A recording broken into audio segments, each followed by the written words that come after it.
Hi hello friends, ಎಲ್ಲರೂ ಹೇಗಿದ್ದೀರಾ? ಚೆನ್ನಾಗಿದ್ದೀರಾ ಅಂತ ಭಾವಿಸ್ತಾ ಇದ್ದೀನಿ. ನಾನಿವತ್ತು ಸಿಂಪಲಾಗಿ ಈಸಿಯಾಗಿ ಮನೇಲೆ ಬಟರ್ ನಾನ್ ರೋಟಿ ಹೇಗೆ ಮಾಡೋದು ಅಂತ ತೋರಿಸ್ತಾ ಇದ್ದೀನಿ. ಅದಕ್ಕೂ ಮುಂಚೆ ಯಾರೆಲ್ಲ ಹೊಸಬ್ರು ನನ್ನ ವೀಡಿಯೋ ನೋಡ್ತಾ ಇದ್ದೀರಾ, ಪ್ಲೀಸ್ ನನ್ನ ಚಾನಲ್ನ ಸಬ್ಸ್ಕ್ರೈಬ್ ಮಾಡಿ ಪೂರ್ತಿ ವೀಡಿಯೋ ನೋಡಿಬಿಟ್ಟು ಕಮೆಂಟ್ ಮಾಡಿ. ವಿಡಿಯೋನ ಎಲ್ಲೂ ಸ್ಕಿಪ್ ಮಾಡ್ದಲೇ ಪೂರ್ತಿ ವಿಡಿಯೋ ನೋಡಿಬಿಟ್ಟು ಕಮೆಂಟ್ ಮಾಡಿ, ಲೈಕ್ ಮಾಡಿ. ಹೇಗೆ ಮಾಡೋದು ಅಂತ ನೋಡೋಣ ಬನ್ನಿ. ನಾನಿಲ್ಲಿ ಬೌಲ್ ತೊಗೊಂಡಿದ್ದೀನಿ. ಅರ್ಧ ಕೆ ಜಿ ಮೈದಾ ಹಿಟ್ಟು ತೊಗೊಂಡಿದ್ದೀನಿ. ನಾನು ಕರೆಕ್ಟಾಗಿ ಮೆಜರ್ ಮಾಡಿಕೊಂಡು ಅರ್ಧ ಕೆ ಜಿ ಹಿಟ್ಟು ಮೈದಾ ಹಿಟ್ಟು ತೊಗೊಂಡಿದ್ದೀನಿ. 1 ಟೇಬಲ್ ಸ್ಪೂನು ಬೇಕಿಂಗ್ ಸೋಡಾ ಹಾಕ್ಕೊಂಡಿದ್ದೀನಿ. ಅರ್ಧ ಟೇಬಲ್ ಸ್ಪೂನ್ ಸೋಡಾ ಹಾಕ್ಕೊತಾ ಇದ್ದೀನಿ. ರುಚಿಗೆ ತಕ್ಕಷ್ಟು ಉಪ್ಪು ಹಾಕ್ಕೊಂಡಿದ್ದೀನಿ. 1 ಸಣ್ಣ ಬಟ್ಲಲ್ಲಿ ಮೊಸರು ಹಾಕ್ಕೊಂಡಿದ್ದೀನಿ. 2 ಟೇಬಲ್ ಸ್ಪೂನು ಎಣ್ಣೆ ಹಾಕ್ಕೊಂಡಿದ್ದೀನಿ. ಇದನ್ನು ಚೆನ್ನಾಗಿ ಮಿಕ್ಸ್ ಮಾಡ್ಕೊಳ್ಳೋಣ. ಎಲ್ಲದೂ ಹಿಟ್ಟಿಗೆ ಹೊಂದ್ಕೊಳ್ಳೋ ಥರ ಚೆನ್ನಾಗಿ ಮಿಕ್ಸ್ ಮಾಡ್ಕೊಳ್ಳೋಣ. ಮಿಕ್ಸ್ ಮಾಡ್ಕೊಂಡ್ಮೇಲೆ ಸ್ವಲ್ಪ ಸ್ವಲ್ಪ ನೀರು ಹಾಕ್ಕೊಂಡು ಇದನ್ನು ಚೆನ್ನಾಗಿ ನಾದ್ಕೊಳ್ಳೋಣ. ಮೈದಾ ಹಿಟ್ಟು ಸ್ವಲ್ಪ ಕೈಗೆ ಅಂಟಿಸ್ತಾ ಇರುತ್ತೆ, ನೋಡಿಬಿಟ್ಟು ಚೆನ್ನಾಗಿ ಮಿಕ್ಸ್ ಮಾಡ್ಕೊಳ್ಳೋಣ. ನೋಡಿದ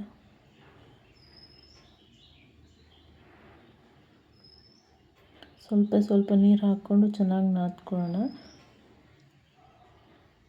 ನಾನು ಪುನಃ ಮತ್ತೆ ಸ್ವಲ್ಪ ನೀರು ಹಾಕ್ಕೊಂಡು ಇದನ್ನು ಚೆನ್ನಾಗಿ ಮಿಕ್ಸ್ ಮಾಡ್ಕೊತಾ ಇದ್ದೀನಿ. ತೀರಾ ಗಟ್ಟಿನೂ ಇರಬಾರ್ದು, ತೀರಾ ಮೆತ್ತಗೂ ಇರಬಾರ್ದು, ಸಾಫ್ಟಾಗಿರಬೇಕು. ಚಪಾತಿ ಹಿಟ್ಟಿನ ಅದಕ್ಕಿಂತ ಸಾಫ್ಟಾಗಿರಬೇಕು.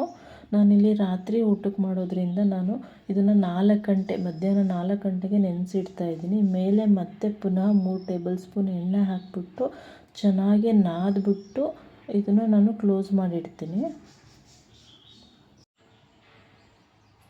ನೋಡಿ, ಇದು ಚೆನ್ನಾಗಿ ನೆಂದಿದೆ. ನಾನು 4 ಗಂಟೆಗೆ ನೆನೆಸಿದ್ದೆ ರಾತ್ರಿ ಊಟಕ್ಕೆ ಅಂತ. ತುಂಬ ಸಾಫ್ಟಾಗಿ ನೆಂದಿದೆ. ಈಗ ಇದನ್ನು ಉಂಡೆ ಮಾಡ್ಕೊಂಡಿದ್ದೀನಿ. ಇದಕ್ಕೆ ಸ್ವಲ್ಪ ಕಪ್ಪೆಳ್ಳು, ಸ್ವಲ್ಪ ಕೊತ್ತಂಬರಿ ಸೊಪ್ಪನ್ನ ಹಾಕ್ಕೊಂಡು ಚೆನ್ನಾಗಿ ಲಟ್ಟಿಸ್ತೇನೆ.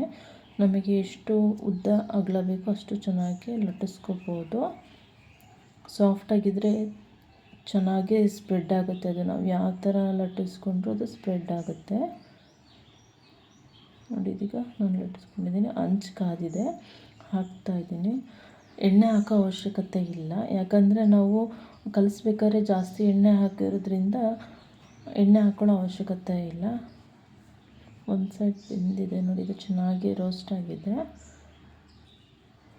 ಈಸಿಯಾಗಿ ಬರುತ್ತೆ ಇದು.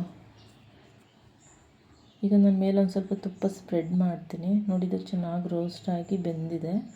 ನೋಡಿ, ಬಿಸಿ ಬಿಸಿಯೇ ಬಟರ್ ನಾನ್ ರೋಟಿ ರೆಡಿಯಾಗಿದೆ. ಇದಕ್ಕೆ ನಾನು ಪನ್ನೀರ್ ಕರಿನ ಕಾಂಬಿನೇಷನ್ ಮಾಡ್ತಾಯಿದ್ದೀನಿ.